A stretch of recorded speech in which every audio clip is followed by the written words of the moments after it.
தொழில்நுட்பத்தை நோக்கி வளர்ந்து கொண்டிருக்கும் இவ்வுலகில் எல்லா துறைகளிலும் பெண்களின் பங்கு அளப்பரியது. சவால் மிக்க இக்காலகட்டத்தில் பெண்கள் பல்வேறு வழிகளில் தங்களை வளர்த்துக் கொண்டு பீடு நடை போடுவது மகிழ்ச்சியை தருவதாக மஇகா தேசிய தலைவர் தான் ஸ்ரீ SA விக்னேஸ்வரன் கூறியுள்ளார்.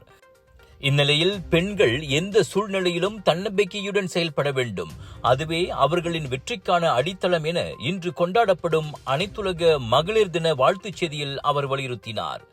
ஆண்களுக்கு எவ்விதத்திலும் சளைக்காத பெண்கள் தங்களது திறமைகளை முழுமையாக அறிந்து வெளிப்படுத்த வேண்டும். அதே நேரம் பொருளாதார சுயநிலைத்தன்மையும் அவர்களுக்கு முக்கியம். தனிப்பட்ட தேவைகளை பூர்த்தி செய்யும் அதே வேளை குடும்பத்திற்கும் ஏன் சமூகத்திற்கும் கூட உதவ பொருளாதார ரீதியாகவும் அவர்கள் வலுவாக இருக்க வேண்டும் என விக்னேஸ்வரன் கேட்டுக்கொண்டார்.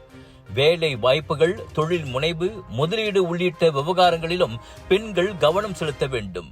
குடும்பத்திற்கும் சமூகத்திற்கும் ஆதரவாக இருந்து வரும் பெண்களை மகளிர் தினத்தில் மட்டுமின்றி எல்லா காலத்திலும் போற்ற வேண்டும் என்று தான் ஸ்ரீ விக்னேஸ்வரன் கேட்டுக்கொண்டார்.